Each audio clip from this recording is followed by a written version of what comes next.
Olá, eu sou o professor Carlos Wilson e estamos aqui em mais uma videoaula no projeto Aula em Casa.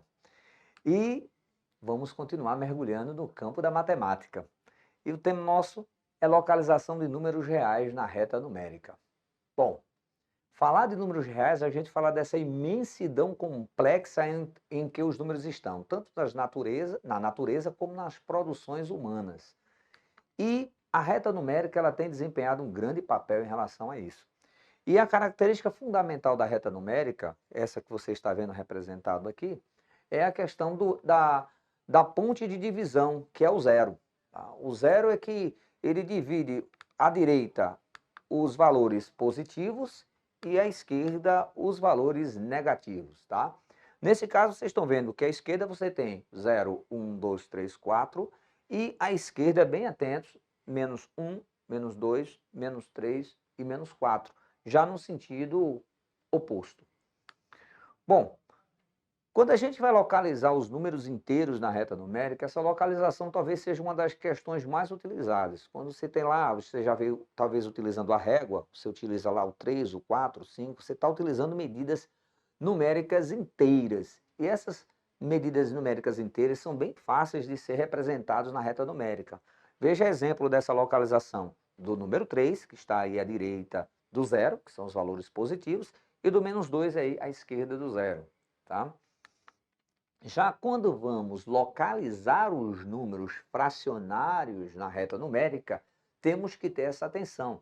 Quando você vai pegar aquela régua que vê aqueles números, aqueles tacinhos pequenininhos, ou uma fita métrica que tem aquelas divisões, ali você tem valores que não são inteiros. Daí podem ser representados de forma de números decimais ou pode ser representada na forma fracionária. Por exemplo, cada casa, nesse caso, você vê aí que tem unidade. Então, quando eu corto ao meio, esse valor aí já é o meio.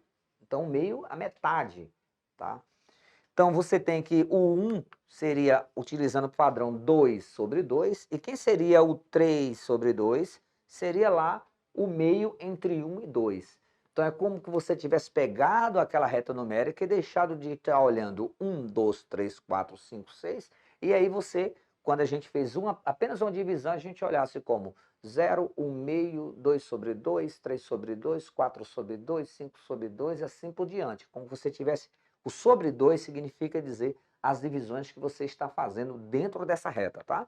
Então, vamos identificar em alguns exemplos, alguns exercícios para ficar isso mais prático. Então, você tem aqui nessa reta acima, você tem 0, um pontinho, outro pontinho, um quadradinho azul. Eu vou querer descobrir quem é esse quadradinho azul, e ali o 1, tá? Então, se eu vou querer fazer essa questão para localizar quem é esse valor aí no azul, eu teria que pensar o seguinte. Então, de 0 a 1 foi dividido, eu dividi em 4 segmentos, tá? Existem 3 pontos entre 0 a 1, mas segmentos são esses trechos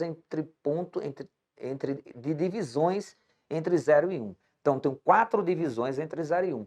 Então, nesse caso, pensando nas 4 divisões, é como que eu tivesse o chocolate dividido em 4 partes. Então, eu teria uma parte é 1/4, 2/4, 3/4, 4/4. Então, primeiro, partindo do zero, eu não tenho parte nenhuma dividido. Mas aí eu já tenho 1/4, quer dizer, já tenho um segmento. 2/4, 2 segmentos. 3/4, 3 segmentos. E 4/4, 4 dividido por 4 é 1, que é um inteiro, tá? Então, na verdade, o azul seria 3/4, olhando para essa divisão. Veja um exemplo 2 agora, que você olhando para essa reta numérica, de 1 a 2, nós temos 1, 2, 3 segmentos. Então, de 1 a 2, esse intervalo, nós dividimos em 3 segmentos. Então, pensando em frações, em 3, a gente tem cada parte, uma parte de 3. A gente já vai lembrando do conceito de fração. Então, aí temos 1, que a gente pode representar como 3 sobre 3, que é 1. A segunda parte, quer dizer, o primeiro segmento posterior seria 4 sobre 3. O próximo, 5 sobre 3. E quem é 2? 6 dividido por 3, que dá 2. Então, o verdezinho, a solução seria a fração 5/3. Bem legal a gente ver isso, né? E aí eu tenho outro exemplo, de menos 3 a menos 2. Quando é o trecho da reta negativa? Então, temos 1, 2, 3, 4 segmentos. E uma coisa que é interessante quando a gente está falando dos intervalos negativos, é que se nos números positivos o 3 é maior do que o 2, nos números negativos ocorre o oposto, tá? O menos 2 tem um valor maior do que menos 3. Então, nesse caso, a gente fazendo essas divisões, nós temos, quem seria 3? Se eu tenho 4 partes, que eu estou dividindo de menos 3 a menos 2, então eu tenho que é menos 12 sobre 4, porque 12 dividido por 4 dá 3, então dá menos 3, tá?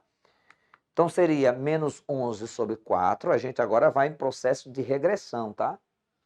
Menos 10 sobre 4, menos 9 sobre 4 seria a nossa resposta, tá? E quem seria o menos 2? Menos 8 sobre 4, que dá menos 2.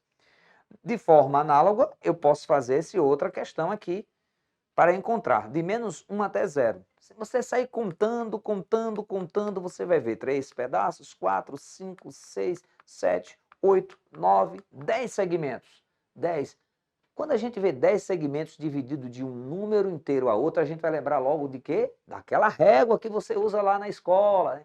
Saudade da escola, né? Brevemente a gente volta. Mas é importante ver que esses segmentos, como são 10 trechos, então cada um é um décimo. Então, nesse caso, se a gente sair contando aí, de um para outro, seria menos 7 décimos, se a gente fizer toda essa contagem. Isso aí fica para você pensar. Bom, e como é que eu localizo os irracionais? A localização de irracionais tem suas características, porque como são dízimas, que não tem periodicidade, que é uma bagunça, nós apoiamos em relação aos racionais. É como que a gente olhasse um dígito. Por exemplo, ali tem raiz de 2, que está localizado. E quem é raiz de 2? 1,4142. Quando você for localizar, você fica assim, raiz de 2 é aproximadamente 1,4. Então, você vai lá encaixar lá, pertinho do 1,5, que é a metade. Quem seria, então, raiz de 3? Raiz de 3 é 1,7320 e assim vai. Então, você vai pegar 1,7 por ali, colocar, encaixar ali raiz de 3. E π, 3,1415, então você vai deixar lá encaixadinho perto do 3,1, 3,2 por ali. Então, os irracionais a gente não consegue determinar uma precisão, mas a gente consegue localizar ali nas proximidades em decorrência do nosso apoio aos números decimais, tá? É importante analisar, quando você estudar uma reta, a divisão desses segmentos. Nem todas as retas são estruturadas assim. 1, 2, 3, 4. Por exemplo, essa aqui ela já é de padrão de cada segmento 2 em 2. Então você tem 0, menos 4, menos 2, 0, 2, 4. Então essa divisão é em 2 em 2. Quer dizer, cada segmento vale 2. Olhe, observe essa outra aqui. Você tem 0, 5, aí eu quero saber quem é A, 15, 20, quero saber quem é. Se a gente observar direitinho, a gente vai observar que cada segmento é 5. Então, se eu fizer uma análise, o A seria quem? 0, 5, 10, 15, 20, 25, porque o segmento dessa reta é constituído de divisão 5 em 5, tá? Bom, baseado nessa ideia que nem todas as retas têm o mesmo padrão, eu coloquei esse exercício para a gente colocar, para a gente fechar nossas ideias. Então, eu tenho de 0, tracinho, tracinho 9, tracinho 15, tracinho, tracinho, tracinho, até chegar ao K. Então, o que seria o K? Bom, eu tenho de 0 a 9, 3 segmentos. Então, quem encaixaria para que ficasse o mesmo padrão de valor? Com certeza seria... O mesmo acontece com os outros. Então, o padrão da divisão de uma reta não pode ser assim, está em 2 em 2, daqui a pouco virou 4. Não, se é 2 em 2, então toda ela segue a mesma ideia, tá? Então, nesse caso, de 0 a 9, encaixaria o 3, 6, olha que coisa interessante, 0, 3, 6, 9, os múltiplos de 3. Então, com certeza, depois de 9 seria 12, 15, 18, 21, 24, 27, encontrei o valor de K. 30, beleza?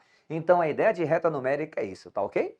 Então, eu quero que esse exemplo fique como modelo para vocês. Analise a reta, estude a reta e confie nos seus estudos. Um abraço para vocês, até a próxima videoaula.